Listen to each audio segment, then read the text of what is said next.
Oi, gente, tudo bom? Estamos aqui de novo, né? Eu agradeço muito todo mundo que comentou comigo, que deu feedback de alguma maneira. Eu fiquei muito feliz com o resultado do primeiro episódio, então estamos aqui novamente. Eu demorei um pouco pra gravar esse, porque teve o carnaval e eu tinha esperança de usar o feriado do carnaval pra assistir muito filme. De fato, eu assisti 2 filmes, mas eu não gostei tanto deles assim a ponto de fazer um episódio inteiro sobre eles. Mas eu só vou comentar rapidinho pra não ficar passado batido. O primeiro filme que eu assisti chama A Grande Mentira. É um filme recente com o Ian McKellen e a Helen Mirren. Eu vi propagandas desse filme nas redes sociais e as propagandas eram um thriller de mistério. Aí eu fiquei, parece interessante. E o filme é muito chato. O filme é muito chato. As atuações dos dois estão muito boas, mas é um grande dramalhão que só vai virar um thriller mesmo na meia hora final. Eu tava cansada, eu tirei um cochilo, eu dormi por meia hora e acordei e eu não perdi nada do filme. Então, assim, não vale a pena. O outro filme que eu assisti foi o Assassinato em Gosford Park, que é um filme de 2001. Ele ganhou o Oscar de roteiro original em 2001. Inclusive, o roteiro dele é do Julian Fellows, que é o criador de Downton Abbey. E Downton Abbey foi criada para ser um spin-off desse filme. E no final acabou virando uma coisa completamente diferente. Então, assim, a gente tem que agradecer esse filme pela existência de Downton Abbey. O filme em si, ele é interessante. Ele não é... Nossa, que ótimo filme de mistério de assassinato. Porque é um filme de mistério de assassinato. Um monte de gente rica numa casa, alguém amanhece morto, quem será que matou? Mas eu achei que demorou demais pra essa pessoa morrer. E o final ele é meio anticlimático e é gente demais pra você guardar nome que vai durar tão pouco. Tipo, Downton Abbey são vários episódios que você vai se acostumando com aquelas pessoas. No filme você tem 2 horas pra se acostumar com aqueles personagens, entender a ligação deles. E teve uma hora que eu só desisti e deixei o filme me levar. Ele é interessante, mas eu recomendo com ressalvas. Então, eu resolvi essa semana falar de um filme que eu gosto muito, muito mesmo. Eu já assisti várias vezes, eu já li o livro algumas vezes, que é Orgulho e Preconceito. E eu vou falar da versão de 2005, dirigida pelo Joe Wright, que é a minha versão favorita. Eu tive uma época obcecada pela história, obcecada pela Jane Austen, que eu consumi muita coisa, muitas adaptações, eu li alguns livros, e esse é meu favorito. Esse foi um dos primeiros que eu tive contato e é o meu favorito até hoje. E é um filme que eu assisto quando eu tô meio borocochó, quando eu tô meio triste, eu assisto e fico feliz, fico tranquila e eu gosto muito dele. É um filme muito leve, é um filme muito tranquilo pra assistir com a família. Não tem nada demais, é bonitinho, é filme de época. Eu gosto muito. Como eu já falei, ele é baseado no romance da Jane Austen. A Jane Austen ela foi uma escritora inglesa, que ela publicou vários livros que se passam no século XIX. E ela escrevia sobre os costumes da época. Então, para ela, era um romance sobre o cotidiano, sobre os modos da sociedade da época. Hoje a gente vê como uma história de época, mas ela foi escrita como um relato do cotidiano contemporâneo dela. Sempre no ponto de vista de mulheres que se destacam de alguma maneira das pessoas à volta delas. Elas não são rebeldes e revoltadas, mas tem um pouquinho de descontentamento na parte delas com o cenário que elas estão incluídas, que elas têm que participar. É difícil falar que vou dar spoiler ou não, porque a história é muito antiga, ela já foi adaptada diversas vezes para várias mídias, tem adaptações até, assim... Bridget Jones é um pouco... Tem um quê de Orgulho e Preconceito no seu conceito. O personagem do Colin Firth chama Sr. Darcy, sabe? Então, é uma história que tá tão intrínseca que o spoiler seria que o casal se forma, porque eles se odeiam e no final eles ficam juntos. Esse seria o grande spoiler, talvez, mas que não é um spoiler porque tá na capa do filme os dois meio abraçados, então você meio que sabe que eles vão ficar juntos, sabe?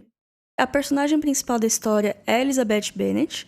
Ela é uma jovem britânica que tem mais 4 irmãs e elas moram com os pais de uma cidade no interior da Inglaterra. Em muitos momentos é implícito que elas não têm muito dinheiro, mas elas têm uma casa própria, elas têm uma empregada. Parece que elas não passam necessidade, mas existe uma grande pressão da mãe delas para elas fazerem bons casamentos, para terem padrões de vida melhores e também porque, como elas são mulheres, elas não vão conseguir herdar nada do pai dela quando eles falecerem. Então tem essa coisa também, ser uma mulher é bem ruim, principalmente nessa época e outras épocas também. A Elizabeth, ela é a segunda mais velha, tem uma irmã mais velha que ela, e ela é toda meio, eu não quero casar, eu só vou casar se eu me apaixonar de verdade, não sei o que tem. E então isso destaca ela das outras irmãs dela, cada irmã tem uma personalidade, a mais velha, ela é mais romântica, ela é mais tradicional, tem a do meio que só quer tocar piano, e basicamente essa é a personalidade dela, ela é mais intelectual, assim.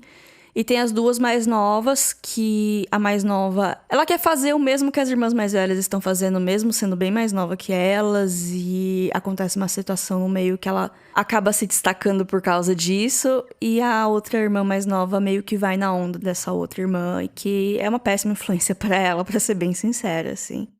A história, ela começa de verdade quando chegam dois estranhos na região que elas moram, dois caras muito ricos, dois amigos, né? Que é o Sr. Darcy e o Sr. Bingley. E começam causando alvoroço, né? Porque você vê dois homens jovens ricos, todas as meninas ficam em cima deles. Logo se desenvolve um romancinho entre o Sr. Bingley e a Jane, que é a irmã mais velha. E isso acaba sendo meio que a história central do filme, né? Se isso vai se desenvolver ou não. E o que a Elizabeth tem a dizer sobre isso. Ela quer o melhor pra irmã dela, né? Afinal das contas. E o Sr. Darcy fica enchendo as paciências da Elizabeth porque, sim, ele é todo quieto na dele, meio arrogante, ele não sabe se comunicar. E ele fica enchendo as paciências de todo mundo e a Elizabeth odeia ele, ela fica o tempo todo, meu Deus, que cara insuportável. E aí entra o clichê, na vida real seria insuportável, eu não consigo ver isso acontecendo na vida real, mas eu amo ver em filme. Que é o do casal que se odeia, não consegue ficar na presença um do outro, mas por motivos de história precisam lidar um com o outro e isso acaba virando amor. Se existe algum spoiler do filme, da história, é que eles eventualmente se apaixonam, porque no começo do filme isso não fica claro de jeito nenhum. Pra isso acontecer, muita coisa acontece no filme, algumas coisas mais relevantes, outras nem tão relevantes. No livro acontece muito mais coisa, porque é um livro razoável, ele não é tão curto assim. Então tem várias coisas que vão acontecendo que vão influenciando o relacionamento da Jane e do Sr. Bingley e da Elizabeth e do Sr. Darcy. Tudo o que você espera de um filme de época acontece. Tem gente que foge pra casar, tem problemas que poderiam ser resolvidos com uma conversa, mas acabam virando uma bola de neve, uma coisa muito maior do que realmente é. Tem os parentes sem noção, tem as velhas fofoqueiras, tem os figurinos bonitos. E tem os triângulos amorosos que surgem do nada e só serve pra complicar tudo. Como eu já falei, o filme ele é estrelado pela Keira Knightley, que ela deve ter uma cláusula no contrato dela que ela só faz filme de época, não é possível. O Sr. Darcy é o Matthew Macfadyen que faz ele. Eu lembro que na época que eu assisti o filme eu fiquei ligeiramente obcecada com ele. E eu fui atrás de outros trabalhos dele e eu fiquei bem chateada porque ele só tem charme no papel do Sr. Darcy. Pra quem tá acompanhando Succession, que é a série do momento da HBO, ele faz o marido banana da filha do velho. Ele quase não aparece. É bem triste. Ele fez outras coisas já, mas nada assim de grande destaque, pra ser bem sincera. Só orgulho e preconceito mesmo. Tem outros nomes bem grandes também, como o Donald Sutherland, que ele faz o pai das meninas, né, o Sr. Bennet. Ele fez muita coisa, mas talvez vocês conheçam ele como o presidente Snow dos Jogos Vorazes. E tem a Judi Dench também, que faz uma tia chata lá, que fica tentando causar com todo mundo. O trabalho mais recente dela foi em Cats, mas talvez não seja assim que ela goste de ser lembrada. Das irmãs também, a mais velha, a Jane, que querendo ou não é a que tem mais destaque no filme, ela é interpretada pela Rosamund Pike, que ela fez Garota Exemplar. Ela é a personagem principal do Garota Exemplar, que também é um filme que eu gosto muito. A irmã mais nova, a Lydia, que é a que causa mais, ela é interpretada pela Jenna Malone, que também fez Jogos Vorazes, ela fez Em Chamas, e fez outros papéis pequenos também, dá pra encontrá-la em vários filmes. E esse filme foi o primeiro papel da Carey Mulligan, que fez depois o Grande Gatsby, fez Shame, fez Educação, fez bastante coisa, eu gosto bastante dela. Uma curiosidade sobre o filme é que o livro ele foi publicado em 1813, mas o primeiro rascunho já estava pronto em 1793. A maioria das adaptações, elas se passam em 1813. Mas o diretor escolheu colocar esse filme em 1797. Diz ele que foi por causa dos figurinos. Porque no começo do século XIX, tava na moda uma silhueta chamada silhueta imperial. Eu acho que essa é a melhor tradução. Que ele não curtia tanto, então ele resolveu colocar o filme um pouco antes. Que nessa época, essa silhueta imperial tava começando. Ela até aparece em alguns momentos do filme, mas ela não é predominante. E isso eu acho que dá um destaque, assim, de outras adaptações. Querendo ou não, o figurino, ele faz diferença, assim, acaba destacando um pouco o filme dos outros filmes que já tem. Mais uma curiosidade sobre figurino, que por algum motivo eu achei interessante. Em certo ponto do filme, aparecem uns soldados. Tem uns soldados que eles estão estacionados na cidade. Isso é meio relevante para a história. O figurino usado por esses soldados, ele foi usado de uma série de TV que chama Sharp. Foi uma série de TV dos anos 90, começo dos anos 2000, que é baseado nos livros do Bernard Cornwell. E o personagem principal é interpretado pelo Xambin. Eu cheguei a ler um dos livros do Sharp, eu li ele inteiro, eu não gostei muito. Aí eu insisti e fui ler O Rei do Inverno, das Crônicas de Arthur, e não consegui terminar. Aí eu percebi que o meu problema é com o Bernard Cornwell, que é um ótimo escritor, se você gosta de descrições extremamente detalhadas e bem pesquisadas dos horrores da guerra e de como um cadáver deve feder. Mas é isso, eu gosto muito desse filme, eu acho que ele é uma boa porta de entrada para a obra da Jane Austen. Eu acho que ele pode despertar a curiosidade de ler o livro e procurar mais conteúdo. Eu recomendo a série da BBC de 98, que tem o Colin Firth fazendo o Sr. Darcy.